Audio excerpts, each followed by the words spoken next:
The 2024 Genesis GV80 comes with many standard features including navigation, a 14.5-inch infotainment touchscreen, heated front seats, wireless charging and a power liftgate.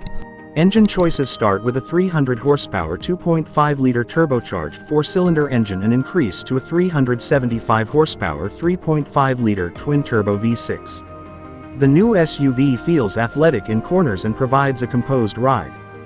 A slim 14.5-inch touchscreen infotainment system runs down the center of the GV80's custom dashboard. The click-wheel controller sits on the center console and works quite well. Every GV80 also comes with wireless charging, a Wi-Fi hotspot that can accept 5 devices, wired Android Auto and Apple CarPlay, and 3 years of free Genesis connected service.